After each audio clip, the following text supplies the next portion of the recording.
Film की शुरुआत 2008 में होती है जब एक घातक वायरस जिसे रीपर कहा जाता है स्कॉटलैंड में खोजा जाता है और गलती से छोड़ दिया जाता है। वायरस पहले ही हजारों लोगों को संक्रमित कर चुका है, जिससे हिस्टीरिया, हत्या की प्रवृत्ति, फोड़े और अल्सर जैसे लक्षण उत्पन्न हो रहे हैं। वर्तमान में हजमत सूट पहने हुए सैनिकों को स्कॉटलैंड से द्वीप के दक्षिण की ओर जाने वाले सभी रास्तों को अवरुद्ध करते हुए दिखाया गया है। वे शरणार्थियों की भीड़ पर गोली चलाते हैं, जिनमें संक्रमित और असंक्रमित दोनों शामिल हैं, जो बेताबी से भागने की कोशिश कर रहे हैं। इसके जवाब में गुस्साई भीड़ भी सैनिकों पर पलटवार करती है और उन पर हमला करती है। शरणार्थियों के बीच हम एक माँ को उसकी छोटी बेटी ईडन सिंक्लेयर को पकड़े हुए देखते हैं। दोनों बेताबी से भागने की कोशिश करते हैं, लेकिन एक भटकी हुई गोली लड़की को लग जाती है, जिससे उसकी एक आंख चली जाती है। इसके बावजूद माँ किसी तरह अपनी बेटी को सेंट्रल इंग्लैंड जाने वाले आखिरी हेलीकॉप्टर पर चढ़ा देती है। अलग होने से पहले वह ईडन को एक पत्र देती है ताकि वह उसे याद रख सके। हालांकि ईडन के जाने के तुरंत बाद उसकी माँ को भीड़ द्वारा मार दिया जाता है। संक्रमितों को बाकी दुनिया से अलग रखने के लिए ब्रिटिश सरकार अंततः स्कॉटलैंड को अलग करने के लिए 30 फुट ऊंची कंक्रीट की दीवार बनाती है। दीवार के साथ कई गार्ड तैनात हैं जो किसी को भी पास आने पर गोली मार देते हैं, और सीमा के पास बारूदी सुरंगें बिछाई गई हैं। संगरोध प्रभावी है, लेकिन इसके अत्यधिक तरीकों ने यूनाइटेड किंगडम और बाकी दुनिया के बीच कूटनीतिक और आर्थिक संबंधों को तोड़ दिया है। ये यूके को एक बहिष्कृत बना देता है, जिसके परिणाम स्वरूप भविष्य में बेरोजगारी, अशांति और बढ़ती असमानता होती है। फिर दृश्य वर्ष 2035 में कट जाता है, जहां हम एक वयस्क ईडन से मिलते हैं। वह अब कैप्टन नेल्सन के अधीन आंतरिक सुरक्षा विभाग की विशेष बलों में काम करती है। उसने बचपन में खोई हुई आंख को एक उन्नत इलेक्ट्रॉनिक कृत्रिम अंग से बदल दिया है। इस कृत्रिम अंग में एक अंतर्निर्मित कैमरा है जो सब कुछ रिकॉर्ड कर सकता है और डेटा सीधे उसकी कलाई के उपकरण पर भेज सकता है। एक दिन एक पुलिस छापे में एक झुग्गी में एक कमरा मिलता है जिसमें रीपर वायरस से संक्रमित लोग हैं, जीवित और मृत दोनों। इसका मतलब है कि वायरस स्कॉटलैंड में अपनी पहली महामारी के 27 साल बाद फिर से उभर आया है। इसके जवाब में वरिष्ठ अधिकारी प्रधानमंत्री जॉन हैचर के नेतृत्व में एक निजी बैठक के लिए इकट्ठा होते हैं। हालांकि यह स्पष्ट है कि हैचर की स्थिति के बावजूद वह एक भ्रष्ट राजनेता माइकल कैनारिस द्वारा कठपुतली की तरह संचालित होते हैं। कैबिनेट, जिसमें कैप्टन नेल्सन भी शामिल हैं, वायरस के आसन्न खतरे और इसे फैलने से रोकने के तरीकों पर चर्चा करती है। काफी विचार विमर्श के बाद वे शहर से बाहर जाने वाले सभी पुलों को बंद करने और सरकारी इमारतों को अलग करने का निर्णय लेते हैं। हालांकि बैठक के बाद हैचर और कैनारिस नेल्सन के साथ निजी तौर पर मिलते हैं और उसे 3 साल पहले के ग्लासगो की सैटेलाइट तस्वीरें दिखाते हैं। तस्वीरों में मृत शहर में लोगों को घूमते हुए दिखाया गया है, जिससे यह संकेत मिलता है कि वायरस का इलाज आखिरकार खोज लिया गया था। फिर उन्होंने डॉ केन के बारे में चर्चा की, जो क्वारंटाइन से पहले केंद्रीय ग्लासगो में वैक्सीन पर काम कर रहे थे। उन्होंने माना कि वह इलाज बनाने में सफल रहे होंगे, इसलिए कैनारिस ने नेल्सन को स्कॉटलैंड में डॉ को खोजने के लिए एक टीम भेजने का आदेश दिया। केन और इलाज लाएं। इसके बाद नेल्सन स्कॉटलैंड भेजी जाने वाली टीम का नेतृत्व करने के लिए ईडन को चुनता है। वह तुरंत सहमत हो जाती है, क्योंकि यह उसकी मां को खोजने का एक सही मौका है। स्कॉटलैंड के लिए रवाना होने से पहले ईडन से कैनारिस मिलते हैं, जो उसे 48 घंटे के भीतर लौटने का आदेश देते हैं। फिर वह स्पष्ट करते हैं कि अगर वह इलाज नहीं ढूंढ पाती तो उसे लौटने की जरूरत नहीं है। कैनारिस उसे डॉ के बारे में जानकारी भी देते हैं। केन उसे पहले अपनी प्रयोगशाला में जाने और फिर वहां से निशान का पीछा करने का निर्देश देते हैं। अगले दृश्य में ईडन एक हेलीकॉप्टर में सवार होती है और जल्द ही स्कॉटिश सीमा की दीवार पर पहुंचती है। वहां वह अपने नए अधीनस्थों से मिलती है, sergeant Norton, corporal Standler, Reed, Carpenter और मिलर। वहां 2 सैन्य डॉक्टर भी हैं, टैलबॉट और स्टर्लिंग, जिन्होंने कभी रीपर वायरस रिसर्च सेंटर या संक्षेप में RVRRC में काम किया था। सैन्य बल उन द्वारों को खोलता है जो 2008 में वेल्ड किए गए थे, और अभियान 2 बख्तरबंद वाहनों में संगरोध क्षेत्र में प्रवेश करता है। यात्रा के दौरान ईडन डॉ केन के अंतिम रेडियो संदेशों की रिकॉर्डिंग सुनती है,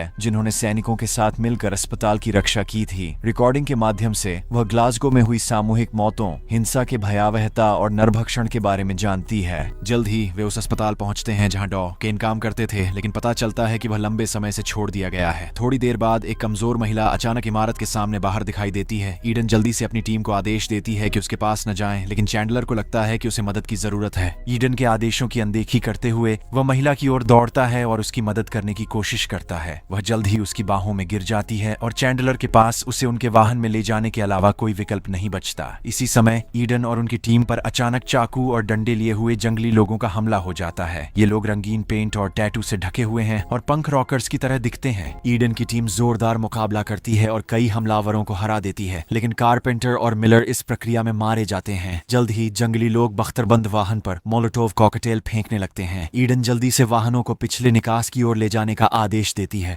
इसलिए चैंडलर और रीड उसके आदेश का पालन करते हैं। दुर्भाग्यवश जिस लड़की की चैंडलर ने मदद की थी वह अचानक जाग जाती है और उसका गला काट देती है। वह इमारत से टकरा जाता है, लेकिन मरने से पहले ग्रेनेड से वाहन और अपने हमलावर को उड़ा देता है। इस बीच रीड दूसरे वाहन को चलाता है और ईडन, नॉर्टन और दोनों डॉक्टरों को लेता है, लेकिन हमलावरों में से एक सफलतापूर्वक कुल्हाड़ी से विंडशील्ड को तोड़ देता है। एक और हमलावर क्रॉसबो से गोली चलाता है, जिससे रीड की तुरंत मौत हो जाती है। इससे वाहन एक ढेर में टकरा जाता है और पलट जाता है। बचे हुए लोग फिर कार से बाहर निकलते हैं और अपनी रक्षा के लिए हर संभव प्रयास करते हैं। इस अफरा तफरी के दौरान नॉर्टन और स्टर्लिंग भागने में सफल हो जाते हैं, लेकिन ईडन और टैलबॉट, जिनके पैर में चोट लगी है, जंगली लोगों द्वारा पकड़ लिए जाते हैं और बेहोश कर दिए जाते हैं। कुछ समय बाद ईडन कैद में जागती है। उसके चारों ओर जंगली लोग होते हैं। फिर उसका सामना समूह के नेता सोल से होता है, जो एक पागल क्रूर व्यक्ति लगता है। वह उसे बुरी तरह पीटता है और जानना चाहता है कि वह कौन है और कहां से आई है। अंततः ईडन बताती है कि वह दीवार के पार से आई है, जिससे सोल के चेहरे पर एक विकृत मुस्कान आ जाती है। मुझे पता था कि जंगली लोग मौजूद थे।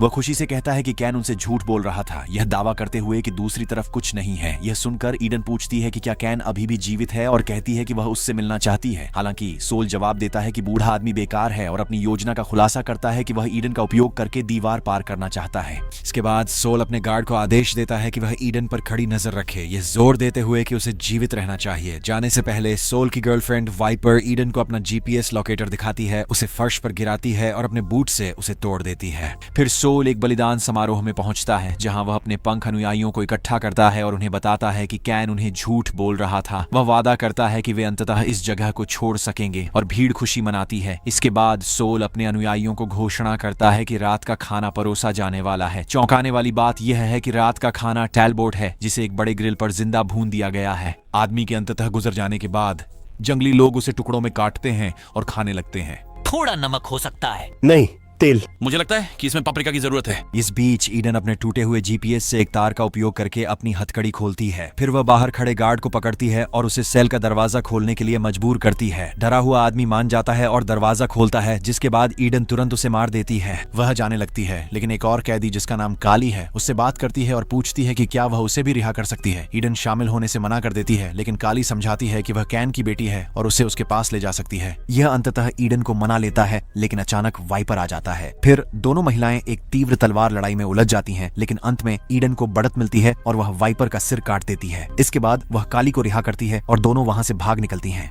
वे रास्ते में काली के दोस्त जोशुआ से मिलते हैं, जो उन्हें भागने में मदद करने के लिए तैयार हो जाता है। इसके बाद ईडन रेडियो के माध्यम से नॉर्टन और स्टर्लिंग से संपर्क करती है और उन्हें ट्रेन स्टेशन पर मिलने के लिए कहती है। दोनों तुरंत उस स्थान की ओर बढ़ते हैं, लेकिन रास्ते में कुछ जंगली लोगों द्वारा देख लिए जाते हैं। खतरे के बावजूद वे पूरी ताकत से दौड़ते हैं, जबकि हमलावर मोटरसाइकिल पर उनका पीछा करते हैं। ईडन भी अपने साथियों की मदद के लिए दौड़ती है और कुल्हाड़ी से एक जंगली को मार देती है। अंत में वह और उसकी टीम समय पर ट्रेन में चढ़ने में सफल हो जाते हैं, अपने पीछा करने वालों से बाल बाल बचते हुए। कुछ समय बाद काली खुलासा करती है कि सोल वास्तव में उसका भाई और कैन का बेटा है, लेकिन उसके पिता और बेटा इस समय एक क्रूर युद्ध में हैं। कैली यह भी कहती है कि वह ईडन को उसके पिता का स्थान बताएगी, लेकिन खुद वहां जाने की उसकी कोई योजना नहीं है। वह अपने पिता को एक मनोरोगी के रूप में वर्णित करती है, जो किसी भी विरोध करने वाले को यातना देने और मारने का आनंद लेता है। थोड़ी देर बाद ट्रेन उन्हें एक दूरस्थ पहाड़ी क्षेत्र में ले जाती है। समूह फिर एक पुराने बम शेल्टर से गुजरता है, जिसे मूल रूप से परमाणु युद्ध से बचाव के लिए बनाया गया था और इसमें सभी आवश्यक आपूर्ति मौजूद है। हालांकि शेल्टर छोड़ने के तुरंत बाद वे घोड़ों की गड़गड़ाहट सुनते हैं और कई घुड़सवार धनुष और भाले लिए हुए आते हैं। वे कैन के जल्लाद निकलते हैं, जिनका नेतृत्व एक खतरनाक और डरावना व्यक्ति टेलामोन कर रहा है। टेलामोन। समूह भागने की कोशिश करता है, लेकिन जोशुआ को दुखद रूप से एक भाले से मारा जाता है और उसकी मृत्यु हो जाती है, जबकि बाकी को पकड़ लिया जाता है। इसके बाद उन्हें एक पुराने मध्यकालीन किले में ले जाया जाता है, जहां कैन ने खुद को स्कॉटलैंड का राजा घोषित करने के बाद शासन किया। ईडन अंततः उससे मिलती है, लेकिन वह जल्दी ही समझ जाती है कि वह वैसा नहीं है जैसा उसने सोचा था।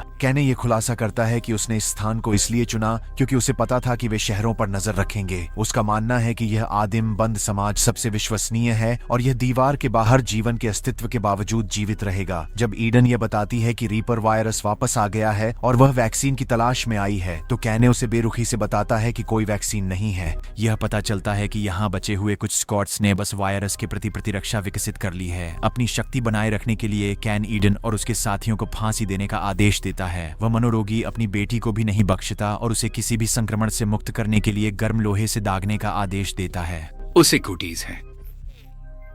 इसके बाद ईडन को अखाड़े में टेलामोन के साथ लड़ाई के लिए मजबूर किया जाता है। इस बीच नॉर्टन और स्टर्लिंग अपने गार्डों को काबू में कर लेते हैं और उन्हें उनकी कोठरियों में बंद कर देते हैं। फिर वे कैली को रिहा करते हैं और गोला बारूद के भंडार में घुसकर ग्रेनेड और अन्य हथियार ले लेते हैं। अखाड़े में ईडन टेलामोन के साथ अपनी तीव्र लड़ाई जारी रखती है। वह अंततः एक छेनी से उसके हेलमेट को भेद देती है और उसे मार देती है। टेलामोन यह कैन को क्रोधित कर देता है, जो कैदियों की फांसी का आदेश देता है, लेकिन इससे पहले कि वे कुछ कर सकें, नॉर्टन महल के कई हिस्सों को ग्रेनेड से उड़ा देता है। अफरा तफरी के बीच ईडन और उसके साथी बाहर निकलने के लिए लड़ते हैं। वे घोड़ों पर भागने में सफल हो जाते हैं, लेकिन कैन भी उनके पीछे एक पीछा भेजता है। इसके बाद हमारे नायक बम शेल्टर में छिप जाते हैं, जो विभिन्न उपयोगी वस्तुओं से घिरा होता है, जैसे कि एक लग्जरी बेंटले और एक रेडियो टेलीफोन। लेकिन इससे पहले कि वे प्रस्थान कर सकें, केन के लोग आ जाते हैं और हमला शुरू कर देते हैं। वे तुरंत नॉर्टन को तीर से मारते हैं और दुखद रूप से उसे मार देते हैं। ईडन अपने दोस्त की मौत से बहुत दुखी है, लेकिन शोक मनाने का समय नहीं है। बाकी तीन जल्दी से बेंटली में चढ़ते हैं और शहर की ओर चल देते हैं। रास्ते में ईडन फोन पर कैनरिस से संपर्क करती है, उसे सूचित करती है कि काम पूरा हो गया है और उसे क्वारंटाइन दीवार के पास आने के लिए कहती है। यह सुनकर वह बहुत खुश होता है और तुरंत हेलीकॉप्टर में उनसे मिलने के लिए रवाना हो जाता है। हालांकि खतरा अभी खत्म नहीं हुआ है। जैसे ही एडन के समूह का सामना राजमार्ग पर कई कारों और एक बस से होता है, जिसका नेतृत्व नरभक्षियों का एक समूह कर रहा होता है, सोल, जो अपनी प्रेमिका की मौत से गुस्से में है, हमले का आदेश देता है। उन्मादी पीछा के दौरान कई जंगली लोगों की कारें टकरा जाती हैं, जिससे उनकी सभी की मौत हो जाती है। एक हताश सोल फिर बेंटले की छत पर कूद जाता है और एक पल के लिए अंदर घुसने में भी कामयाब हो जाता है, लेकिन ईडन उसे बाहर धकेल देता है और वाहन की गति बढ़ा देता है। जंगली लोग फिर बेंटले पर ब्लेडारी फेंकने लगते हैं, लेकिन एक गलती से उनकी अपने बॉस की गर्दन में लग जाती है। जैसे ही सोल छत से चिपका रहता है, ईडन कार को सीधे उस बस में घुसा देता है, जिसे जंगली लोगों ने सड़क अवरोधक के रूप में इस्तेमाल किया था। इससे बस में विस्फोट हो जाता है और अंततः सोल का सिर धड़ से अलग हो जाता है, ठीक वैसे ही जैसे उसकी गर्लफ्रेंड का हुआ था। अराजकता के शांत होने के बाद उनके सामने एक हेलीकॉप्टर उतरता है, जिससे कैनारिस बाहर आता है। वह वायरस के इलाज की मांग करता है और ईडन उसे कैली को सौंप देती है। वह समझाती है कि क्योंकि लड़की ने प्रतिरक्षा विकसित कर ली है, उसके खून से वैक्सीन प्राप्त करना आसान होगा। यह सुनकर प्रसन्न कैनारिस प्रकट करता है कि वह तुरंत वैक्सीन का उपयोग करने का इरादा नहीं रखता। इसके बजाय वह तब तक इंतजार करना चाहता है जब तक महामारी पूरी दुनिया को नहीं घेर लेती। वैक्सीन के एकमात्र मालिक के रूप में वह नायक बनने और ग्रह पर नियंत्रण करने की योजना बनाता है। फिर कैनारिस ईडन से उसके साथ चलने के लिए कहता है, लेकिन वह मना कर देती है और वापस कार में बैठ जाती है। बाकी लोगों के साथ लंदन लौटने के बजाय ईडन अपनी माँ को खोजने के लिए ग्लासगो जाती है, लेकिन उसे यह जानकर गहरा सदमा लगता है कि माँ पहले ही गुजर चुकी हैं। जब ईडन रोते हुए उसकी तस्वीरें देखती है, नेल्सन उससे मिलने आता है। दोनों कुछ देर बात करते हैं। फिर ईडन उसे कैनारिस के साथ अपनी बातचीत की रिकॉर्डिंग देती है, जिसे उसने अपनी साइबरनेटिक आंख से रिकॉर्ड किया था। लंदन लौटने पर नेल्सन टेप को समाचार चैनलों को सौंप देता है। यह कैनारिस की विश्वासघात को दुनिया के सामने उजागर करता है, जो अंततः उसके विनाश की ओर ले जाता है। अंतिम दृश्य में ईडन जंगली लोगों के अड्डे पर लौटती है और उन्हें सोल के सिर कटा शरीर दिखाती है। हालांकि नाराज होने के बजाय वे सभी खुश होकर उसका स्वागत करते हैं और उसे अपना नया नेता मानते हैं। ऐसे और वीडियो के लिए सब्सक्राइब करें, नोटिफिकेशन चालू करें और चैनल की मदद के लिए लाइक करें। देखने के लिए धन्यवाद।